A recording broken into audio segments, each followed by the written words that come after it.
Good morning, everyone. We're going to begin in Delaware, where 5 members of a New Jersey family, including 4 children, were killed in a horrific car crash there. Police say it happened when a truck veered across a median and onto oncoming traffic on Route 1 there in Delaware. That truck clipped a car before hitting the family's minivan. 1 adult in the minivan survived with serious injuries. Investigators want to know what caused that truck to cross the median. New this morning, Secretary of State Mike Pompeo has finished the latest round of talks in North Korea. He's now in Japan. For 2 days, Pompeo and the U.S. delegation worked to nail down specifics on North Korea's commitment to dismantle its nuclear weapons program. The State Department says progress is being made. Pompeo did not meet with North Korean leader Kim Jong-un, but he did leave a letter for Kim from President Trump. New details about the estate of the late TV host Anthony Bourdain. According to papers filed in court, the globe-trotting chef was worth $1.2 million when he took his own life last month. The bulk of that estate is going to his 11-year-old daughter. Bourdain's will also instructs his estranged wife as executor to dispose of his cars, jewelry, and other possessions in a way that she believes he would have wanted.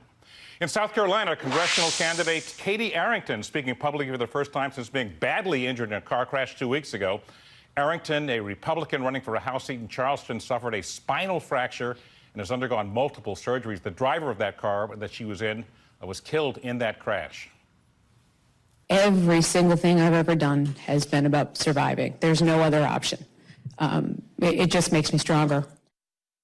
Arrington has been released from the hospital. She's expected to make a full recovery, but still not knowing when she'll be able to resume campaigning. And finally, near Kansas City, Missouri, an art gallery where you are the main attraction. Check it out. It's a selfie boutique in the town of Leawood. The space allows you to snap your best angles or worst angles with a variety of vivid backdrops and colorful rooms.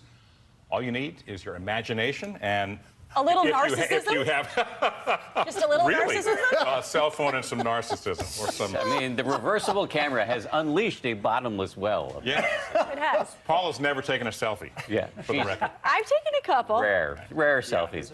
Thank you, Ron. Appreciate it. The headlines this morning begin in Florida, where a man was shot to death, unfortunately, right in front of his 5-year-old son. The shooter apparently protected by Florida's Stand Your Ground law. Police say Michael Dryka confronted a woman who was parking in a handicapped spot at a convenience store in Clearwater. Her boyfriend intervenes, shoving Dryka to the ground. Dryka then pulls out his gun and shoots the man in the chest. Dryka told police he feared being attacked again. The Pinellas County Sheriff says this is a Stand Your Ground case. It's now up to the state's attorney to make the final decision. And there's a sexual misconduct scandal brewing at The Ohio State University. More than 100 former students say they were sexually abused by this man back in the 70s, 80s, and 90s by the now deceased sports doctor Richard Strauss. Now, details have emerged about an investigation into Strauss after 5 former student athletes sued the university. They claim that the school failed to protect them when they raised their concerns decades ago. Overseas, a truce has reportedly been reached to restore the calm in the Gaza Strip. Hamas says it has agreed to a ceasefire with Israel. Israel itself has not confirmed this deal, but military activity has halted after a day of violent clashes there. Palestinian gunmen killed an Israeli soldier yesterday. Israel responded, launching an intense aerial assault, killing at least 3 Hamas fighters.